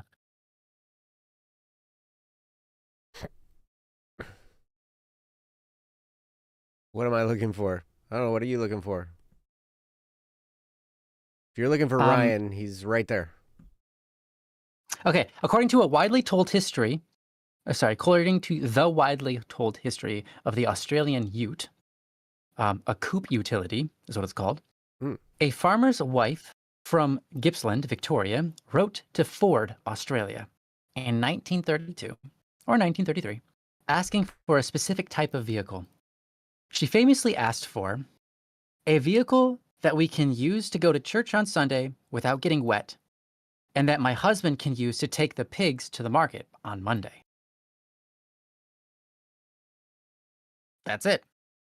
The problem was that the farming family could not afford both a passenger car and a truck. Their current truck was uncomfortable and exposed them to the elements. The request she asked for was a 2-in-1 vehicle that combined the comfort of a car with the utility of a truck. And there you have it. That is what a ute is. It is a car and a truck. Interesting. You can fit so many kangaroos which in is the why back. Which is why it looks so weird. And that's where we got Jeeps. That's great. But seriously, it kind of sounds like the El Camino, but it's probably different. You know, the El Camino is basically like I'll look up it's like a I don't know, like a cutlass. It's like a cutlass with a truck bed in the back. There's an El Camino ute. Yes, I'm sure. It's no, it doesn't quite look like the El Camino, though. The El Camino is I see what you mean now, and I have seen these in old movies. Yeah. The El Camino is weird looking. It is weird looking, but you know what? It's also one of the most. It's also one of the most common cars you see with hydraulics on it that, like, like, is especially in the Mexican communities and stuff like that, which we have quite a big Mexican community around Lansing where I live. And they there's a lot of El Caminos. They love those things, and they love like putting hydraulics on them and bouncing them, like, so it's cool. Yeah. So there is a version of the Ute that looks like an El Camino, and there's a version that looks kind of like a pickup truck. So I'll just send you the two images, Joe, and you can see them. Sorry, chat. But so this is the one that looks like. Oh, excuse me. Hold on. It says it's too big. All right, hold on. I'll just get It looks like a hatchback that got the roof URL of it. Oh, okay. Can I get this to work? Oh, can you get it to work? Okay. Oh, come on. That was just the front. Nope, that's not useful at all. Okay, here we go. All right, so this is one of them. It looks like a pickup truck, except for that back is tiny. Wait, that's a Ute? That is one version of the Ute. That looks like a pickup truck. Yeah, it looks like a pickup truck, except for the back is tiny. Uh-huh. It's significantly smaller than a it's like a short bed extended cab pickup truck. Yeah, it is a short bed extended cab. Yeah, that's exactly what it is. And this is the other version of a Ute. And that's that one looks like an El Camino. Yeah. Uh-huh. Except for it's kind of also a little bit like El Camino, but with like a little bit of a truck. It's like, but it's like a Pontiac Grand Prix El Camino. Yeah, something like that. that's what it reminds me of. I had a Grand Prix that looked like that in the front. But the back did not look like that really? at all. Yeah, but the back did not. Yeah. So yeah, it's like an extended cab, shortened back pickup truck. Yeah. Interesting. That's a good way to define Except for not that one. That one that looks like an El Camino just is a 2-seater. Yeah. It's like a 2-seater car, but then it's got the back, and you can, like, all your buddies can pile in there like in Fortnite. That's great. Yeah. I'm surprised they don't have Utes in Fortnite. I'm sure they will soon. Australia, get on that. Start demanding. Go to Epic Games, write your reports. There aren't enough Utes in the game. Right. Oh, cars are fun. Australia doesn't feel represented. Needs the Ute. I mean, they put the stinking the Tesla truck thing. What is that? Why is it's like escaping? What's the guys? What's the Tesla pickup truck thing? I know what you're talking about. The one that's like looks like it's made out of bulletproof everything. Yeah, what is it? Cybertruck. Okay, Cybertruck. The Cybertruck. Yeah, thank you, August. So, SSX Australian next Fortnite crossover. My goodness, August, that's great. They put a Cybertruck in Fortnite. Not a single one near me is not smashed. Oh my gosh. There's some people that love their Cybertrucks, and I was talking to your brother. I was like, we need the Brotherhood Cabinets Cybertruck. Yeah, so that's our company vehicle, is a Cybertruck. He's like, I think we can think of better things to spend money on. Yeah. Yeah, I think August, are you saying there are multiple Cybertrucks near you and all of them are smashed? And I would wonder if they're smashed because they've been in accident, or if they're smashed because they've been vandalized. Because I know there are a lot of people who are just like, oh, Cybertruck, bad, blah, blah, blah. Oh, really? Yeah, I could see that. That's a really silly and unfortunate thing, because California is where they have the most electric cars. And they have the most things that cause cancer. Yeah, that's true. And Tesla exclusively makes electronic cars. And so you'd think that'd be big in California, but California hates Elon Musk because he became a Republican. And so now everyone hates Tesla, which is the electronic car. So now what are they going to do? I don't know. Smash them all, I guess. That's interesting. Yeah. You seen a Yeah, I good think few so. Cybertrucks break August. down? I think people take them for off-road hiking and stuff. Yeah, I think so. It doesn't seem like that Yeah, truck when they would be roll their very cars. good utility. To be honest, if I'm just being honest, it doesn't seem like it would be a very good tool, like work truck. You know, like because when you get like when you work construction or you work, you know, like or you have a farm or whatever, and you want a pickup truck, it's there for work, right? You're trying to get something done with that truck. You got to fill it up. Like my brother has a pickup truck, and he uses it for taking stuff around, getting stuff, like it's useful. But a Cybertruck doesn't seem like it's very useful to me as far as like that type of work. You know what I mean? Right. Yeah. No, you're right. I see what you mean. Yeah, it feels like they use the word truck as a way to like say like this thing's heavy, but not necessarily as a way to mean like a utility vehicle, like most trucks that we imagine for hauling and stuff. To be fair, Elon did a little more than become a Republican. Yes. Okay, sorry. Dude's, I shortened it to just that. He's done a lot more. He's done a lot of things, yeah. for sure. Yeah, I shortened it a lot, but it wasn't just that, of course. Yeah, and I'm not here to get political. I really don't like politics, to be honest. We say truck and your brain goes to semi. Yeah, I understand that. But sorry, Tomato, don't you mean a lorry? Or are you not Europe enough for that? I don't know. I think Australians call them trucks and not lorries. What, semis? But in Europe and Canada, they call it a lorry. Yeah, semis. Semi trucks? Okay. I think they do say lorry here very rarely in Australia. Yeah, you just say truck. Okay. In UK and in Canada they say a lorry. And in France they say a lorry. Which is weird to me, because I thought Lori was a name. Yeah, that's what I thought too. I knew a couple girls named Lori. It is spelled differently. Lori, I believe, instead of Loury. Laury, I mean. There you go. Wait, what's the vehicle spelled? I believe it's just Lori. I knew a Lori named spelled that way. A couple of them actually. Oh, okay, well then you have that I went to school with. And I also knew Loris that were Laurie. Oh. Okay. Oh, it's Lori. Oh, it's Lorry?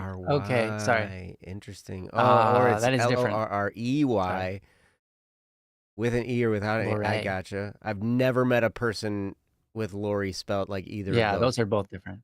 Okay. Yeah, no, I spelled it wrong. Like I said, I wasn't sure. So I said, I believe. The first one's Lori and the second one is Lorray. Lorray. Now that's a that name. Sounds fancy. Lorray. Could you imagine you grow up and your name is Lorray, but everyone just calls you Lori, and you're just like, no, it's Lorray. People would think you're just joking with them. The teachers would be annoyed at you. You'd be like, it's not my fault you get it wrong. Come on, don't be annoyed at me. If it's gonna annoy a teacher, do it. Oh yeah, that's right. Sorry. If it annoys a teacher, you're probably who are right. teachers. If you annoy your teacher, it's because you're right. Ooh. And they know it, and they don't like that. That's not true. That's not true. No, because you can annoy your teacher by doing a lot of things, like throwing spitballs and stuff. That is annoying, and it's not. You're not right. Yeah. Yeah, if you're going to be disruptive in class, do it smartly. By being smart. Don't do it just by being disruptive. Yeah. We're not professionals. Yeah. Tomato, I like your yes. Just add an O or an A at the end, or a Y out of nowhere on a word, That's the Australian and way to you'll do start to things. sound Australian. Yeah. Service station, yeah. Servo. Ambulance, ambo. Too bad ambo's already a word, but they're just gonna use it. There's a mozzie.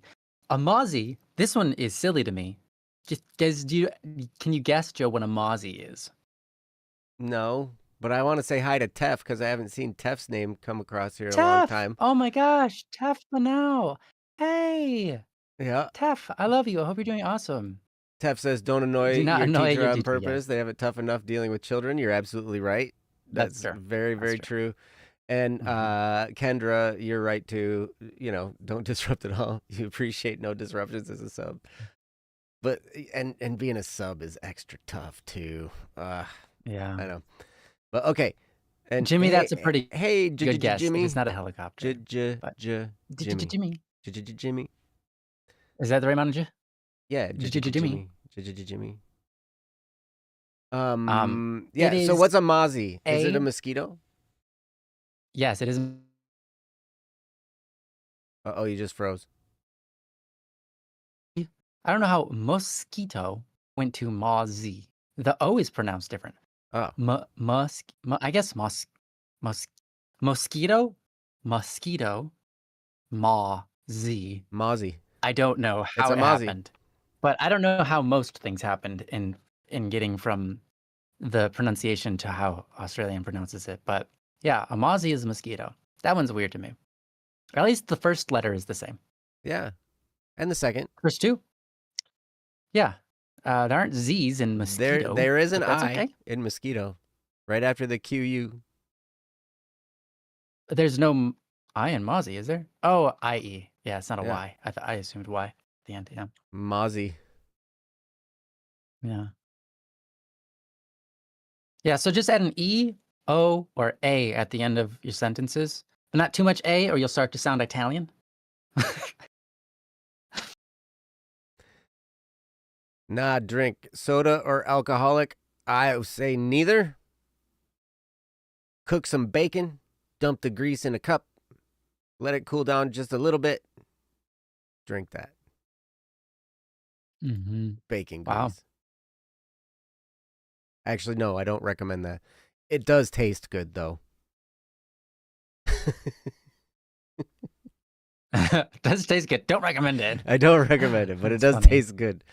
All right, Wix. Hey, you have a great night and a great week. It's good to see you here. Thanks for all of your contributions to the chat. You're amazing. We do have 15 minutes left here. We have just kind of been chilling most of this stream, talking about random things. Yeah, we're kind of letting you guys lead the charge on what you want us to talk about. Just whatever. Yeah, we kind of just been talking about whatever you guys. Yeah. Which is kind of great. Grub. I like these. Yeah, Tomato, grub is the same in America. It's a term we use. What, grub is Rub-a-dub-dub, thanks for the grub. Yeah. Oh yeah. But tucker is not something that we use in America. Tucker would confuse the heck out of someone from America. Is that That's also food? Huh. Interesting. Yeah, and it's longer than the word food. You could just say food. Right. But we can say Tucker as well. Well, in German, it's Essen. Essen. Yeah. Nice. Essen. E-S-S-E-N. Yeah, Essen. Tucker can also mean kid. Tucker is the name of my dog. Yeah. Yeah, that's right. Yeah, Tucker is literally a word. It is weird because I feel like, again, Australia does this. Ambo is already a word. Tucker is a name. But Europe, Lori is already taken. Wait, okay. I guess it doesn't matter though. So what is ambo then? Ambo is ambulance. Oh, okay. I mean, that makes sense. Yeah, it works. I get it. Mhm. I didn't get it when I first heard it the multiple times. I was like, "What are they talking about an ambo for? How are they gonna take an ambo somewhere? Right. Why do they have to pay for an ambo? Why do they need a what is going on with this Well, why ambo is it situation?" and why do we have so many words for the same thing? Ambo, I know. pulpit, what's it called in just regular conventional like in a classroom or something Um, or in yeah, what do you call Minecraft? that in a class? It's A not a stand? pulpit.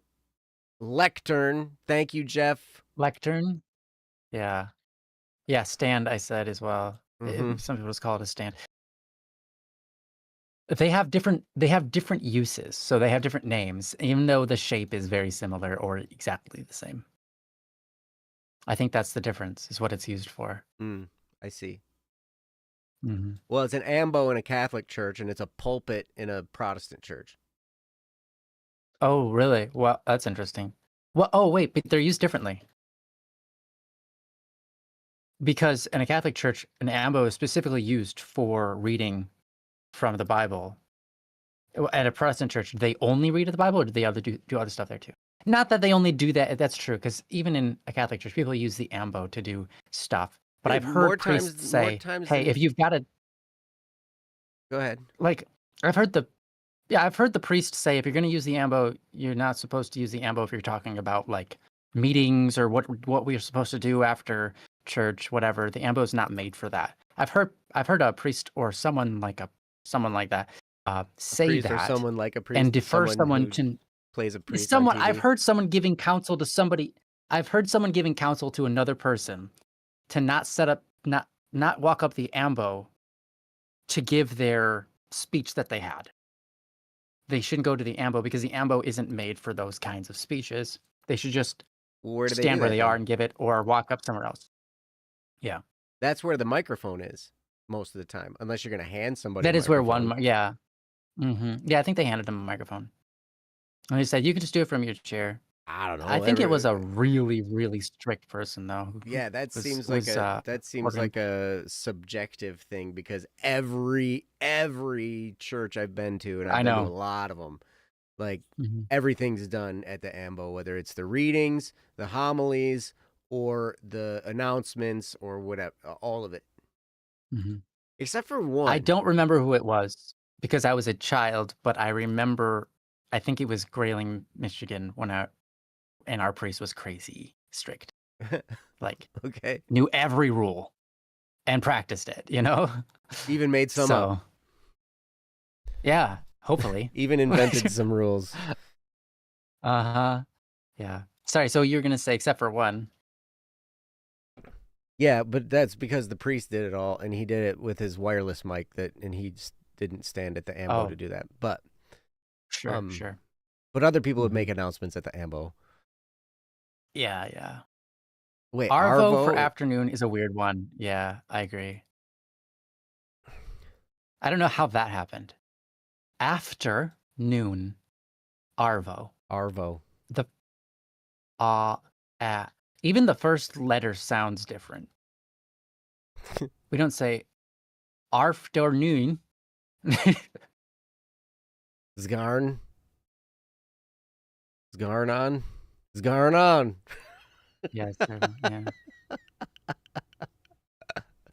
Yeah, there's some they really like to shorten sentences and phrases down to just as compact as possible. Scarnon? Yeah, Zgarnon? Zgarnon? I like that. I mean, that Yeah. could some version of that could be heard in Michigan.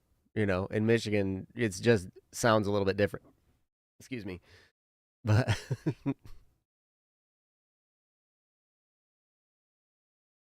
Oh, good night, Kendra. yes. Have a Good good night. one. Good seeing you.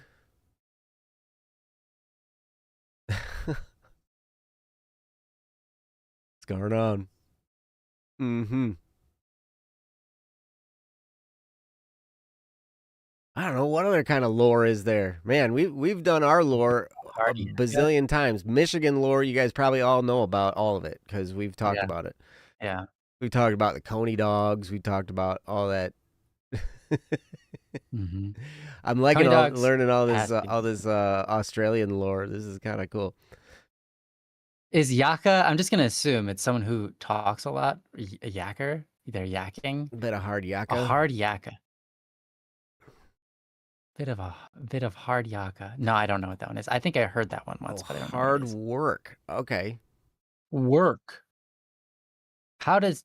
Again, I do not understand how the word work gets turned into yaka. Yaka. It's a longer word than work. It's a hard yaka. Hard yaka. Don't know. I don't see how that happened. It's like these things didn't evolve out of nowhere. Mm-hmm. Maybe they didn't come from their roots, you know? Maybe. Uh-huh. I don't know. People just come up with words for stuff. That happens too. And then it just catches on, like skibbity. That's true. That's true.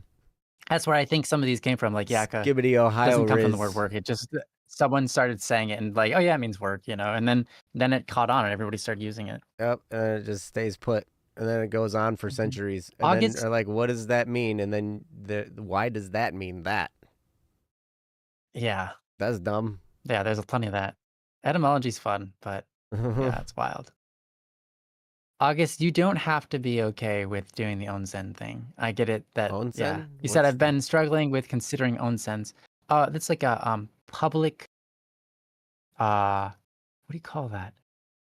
It's a public wow, my brain. Hot bath thing? What do you call that? A hot spring? A bath? Hey Joe. Yeah, like a public hot spring. Yeah, thank you. It's a public hot spring. I couldn't think of the word spring.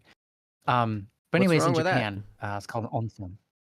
Everyone, you have to be naked. What?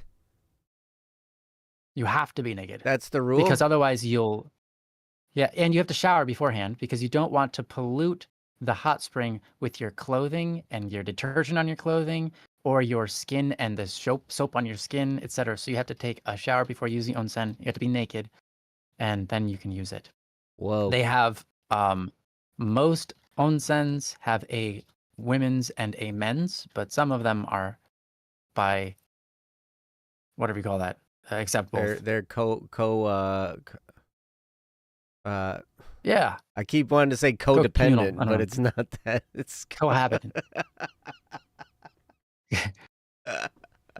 Co-ed. Thank you. It's not co-ed. What does ed? What does ed mean?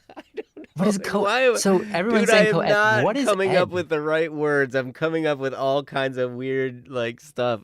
This whole show, like I've been like blanking on actual words. Like, exactly. Doesn't ed mean education?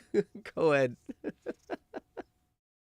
Co-ed doesn't make sense because if ed is education, the onsen is not co-education. You know, I'm probably not going to visit an onsen.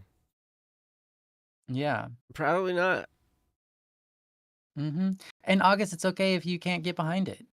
You don't have to get behind everything another culture does. Because not everything another culture does is necessarily good. It's not necessarily bad either. It's just yeah. Jeff and Lord, you can get a private that's right. Co-ed means boy and girl shared. Yeah.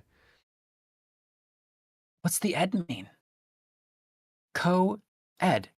Well, ed has to mean something of education of both gender. genders. It says education of both genders. But co-ed. Then it can't mean.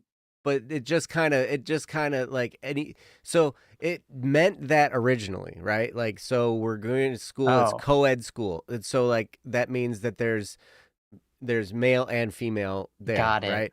But now we just use that term for everything. Like a locker room that's co-ed would be, you know, shared between genders and, you know, like all that. Yeah. Well, some people might consider it education, but yeah. Okay. Evolved meaning okay. So anything that is male and female can be called co-ed. So like brushing your teeth is co-ed. Why? Because both men and women can participate in brushing your teeth. You can. That's absolutely true. Eating is co-ed. Yeah. So eating is co-ed. It's a co-ed Most things are activity. defaulted to co-ed, I guess. Everything's co-ed now. Yeah. August is like, Uh, genderless activity maybe instead. Yeah. yeah, like if right? But Like that's a lot longer non-gender than saying specific. co-ed. Co-ed's a lot That's shorter. true. It sounds like you're brushing each other's teeth at the same time. Well, the word education is in there, so maybe you're working at a dental degree or something. I don't know. Man, I need to get those cavities. Yeah. Oh my gosh. I like that. This is Wiping fun. your butt is co-ed. Like Everybody's got to do it. And that doesn't mean you're You wiping don't somebody gotta, else's. but we sure hope you do. But you will if you have a child. That's true. You're gonna wipe some butt. That could be co-ed. Yep. Mm-hmm. It's not I've just done it. women's And I didn't even work. have a child. I'm sure you have. I've done it plenty of times. Babysat enough times. Mm-hmm. Almost every one of my nieces and nephews have had get their butt wiped at least once. I mean, that's a Dang. weird thing to say. King butt wiper. Man, that came out. I've never wiped wiped any of their butts. I've never wiped my godchildren's butts. I have. Good for you. I'm glad. Okay, I'm not gonna say that. Good for you. Your godchildren. Okay, now you know I'm not gonna say it. You haven't wiped one of my godchildren's butt. They were 0 years old. Okay, yes, there's one of them. I haven't. I haven't. There's one nephew that I have that I've not been around really. Instead of quit while you're behind. Yes, I think so. I think so, Tomato. Quit while I'm behind. Indeed. Oh, wow. Wait, August, you're visiting Tokyo, Kamakura. I want to say Kura because I'm learning German. Yokohama, Kyoto, and Osaka at the moment. You're visiting all those places. How long do you have right now? No, they're going to soon, right? Oh, you're August, heading there late March. Late March this year. Okay, cool. Yeah. I think if you're going to stay anywhere for 10 days. Oh, wow. Okay. May extend it to 13. Yeah, it's quite a lot of places to hit up, but you can do it. You're going to be very active, but that'd be good. Yeah.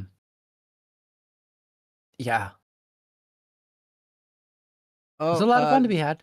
Mianglios, that godchildren in Catholicism is someone who you accompanied when they got baptized, right? And normally, yes, but it goes beyond that. It depends. I mean, these days, being a godparent is more symbolic than anything. But in Catholicism, it's almost like you have to have a godfather or godmother or godparent, right? It's like kind of a requirement, almost. It's almost a requirement. Now, I have one of my godchildren. There was somebody else who stood in my place while my goddaughter got baptized because I was not able to get all the way up there for that. But it's really just, okay, it's as a godparent, you're supposed to pray for them, and you're supposed to, I think, like back when healthcare wasn't as good as it is now and all that kind of stuff, like if a parent died, then, or if both parents died, then kind of like the godparents were like next in line to take care of the kid. It was your obligation to take care of them. There's also one more thing that a godparent is very specifically supposed to do in Catholicism, and that is to be a supportive or an exemplary role, play an exemplary, give a good example of the journey towards God to your children, to your godchildren. So they're your godchild, and your role to fulfill is to help them pursue God and to be an example of someone who's pursuing God. Be a role model for them in that journey. Man, and I feel help bad them for in my that journey. godchildren. Now, a lot of times because our society is so different today, we don't all live in giant clumps in Mm. communities. Mhm. We live in separate houses now, separate families, etc. That kind of has gone out the window, but you can still practice it in some ways, you know. When you're around your godchildren, bring up God, be a good example, etc. You can still fulfill those roles. Mhm. But yeah, it's a lot like Joe said. Yeah, things are much different now, but generally speaking, it was who would inherit you if your parents died, and also um, to be an example. And it's almost a requirement. It's not exactly a requirement. If you don't have a priest will still baptize the child if they don't have anyone near them to be a godparent. But Mhm. generally speaking, they'll be like, can you pick anyone? Like, do you have any friends in the church at all? Mhm. Like, Mhm. and but if you don't, they'll still baptize a child. Yeah. Izanagi says, "What's confirmation about?" That depends on your tradition. Catholicism confirmation is usually what happens at around the teenage when you're a teenager, and it's like another anointing, and it's basically praying to have the Holy Spirit, you know, like be more a part of this person's life, right? There's usually there's like education that goes along with that. So it's knowledge of the church, knowledge of the faith, and then and it's basically the idea that confirmation is kind of like now you're equipped to go out and be a good witness, right?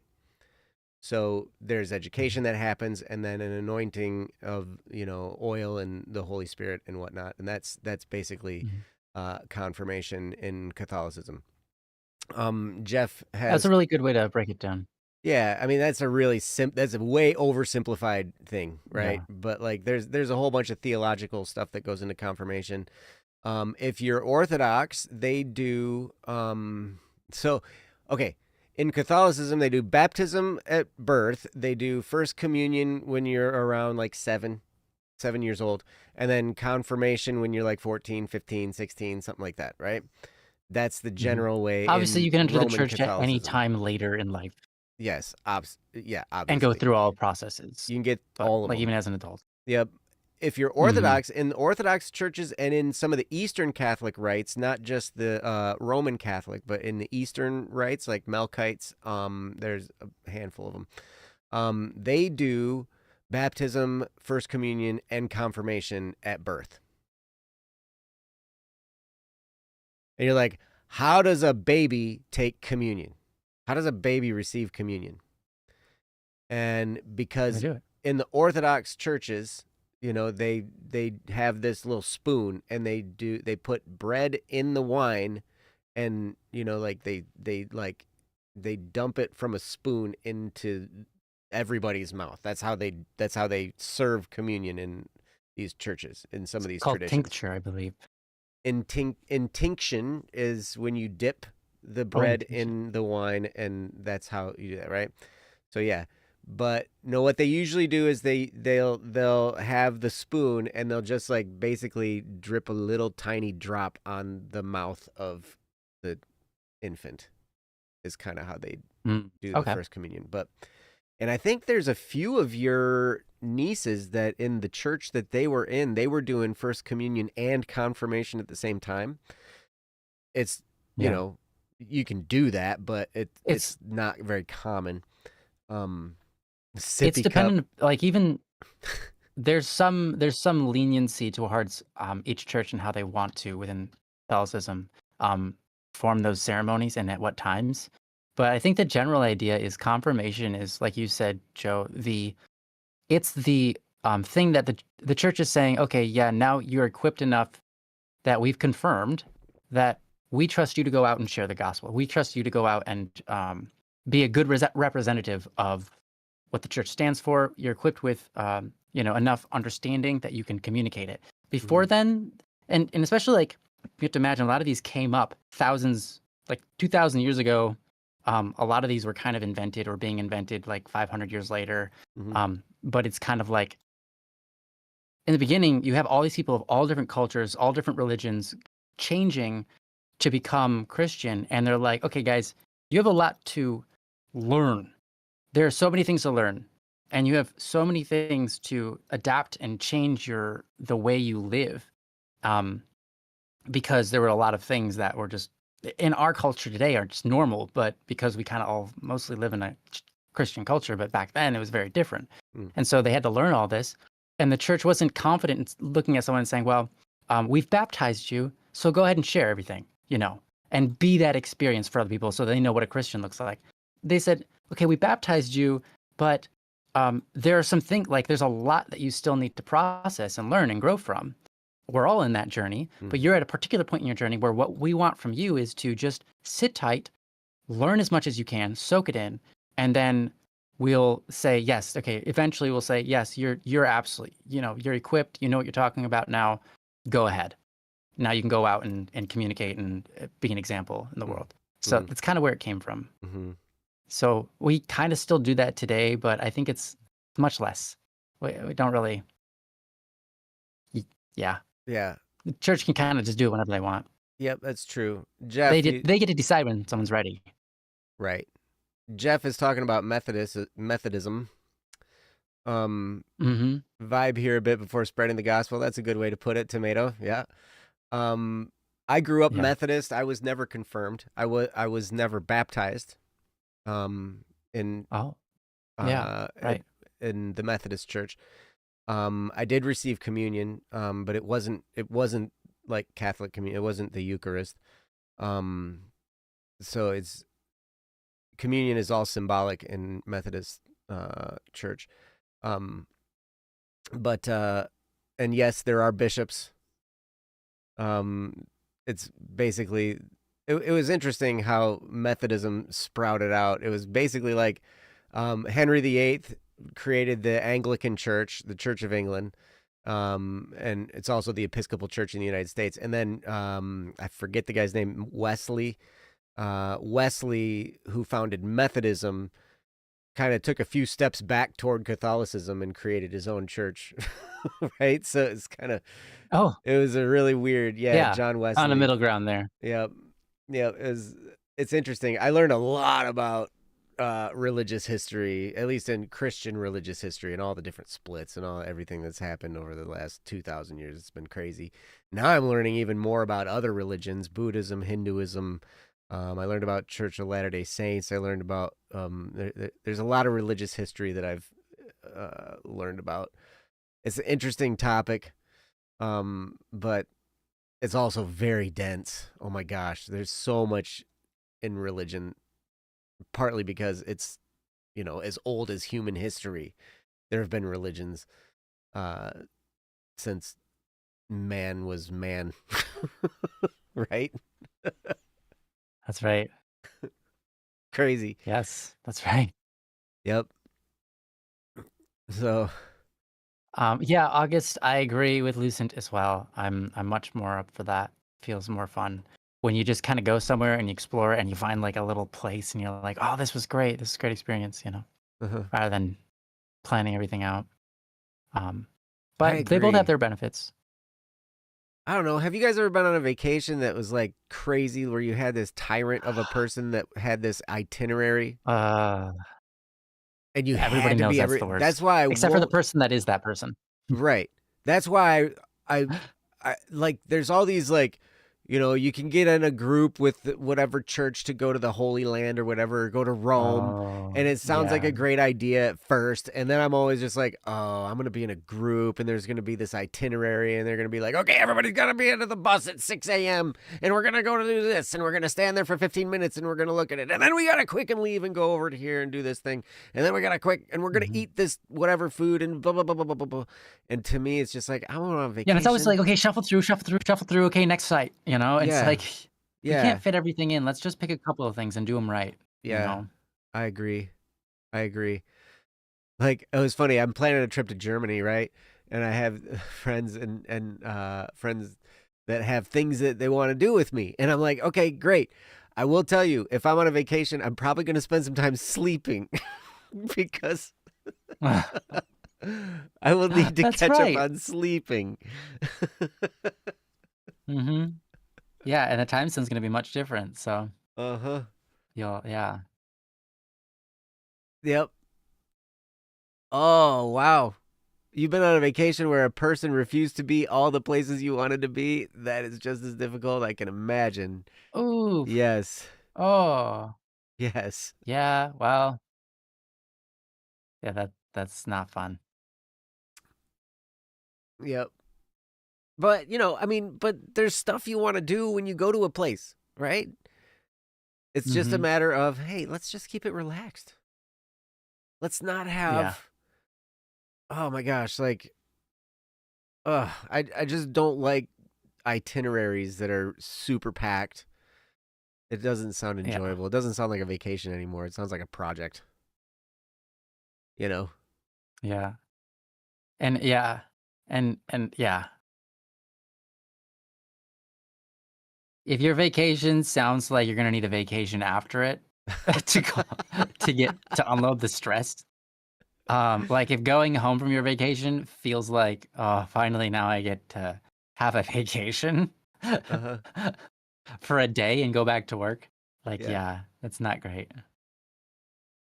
You vibe on your vacation, Tomato. You do it. Yeah, do it. No matter what anybody says. Yeah. The post-vacation vacation. You know what they call that? They call that Yes, the post work. vacation vacation. They call that going back to Yeah, work. going back to work is my vacation. Yeah. Yep. Yeah. So if a vacation is more than 5 days, I need a vacation from a vacation. Def, I get that. Yeah. You did send some photos. Yeah. I was so busy when you were sending those. I didn't get to look at them very well. I'll have to go back and look. Um, yes, sir. Yes, sir. Good Good oysters. oysters. Ooh, Where did Tomato go? the beach. Boy. Oh, the beach. Ah, I saw the beach. beach where I they saw have beach the pictures. ah. Pictures, not Earlier, when people pictures. were talking about the smell of bleach, my mind for a moment misread the word bleach for beach, and I was like, "Oh yeah, I love the smell of beach." Wait a minute, no, that smells like fish. Lots of poopy fish.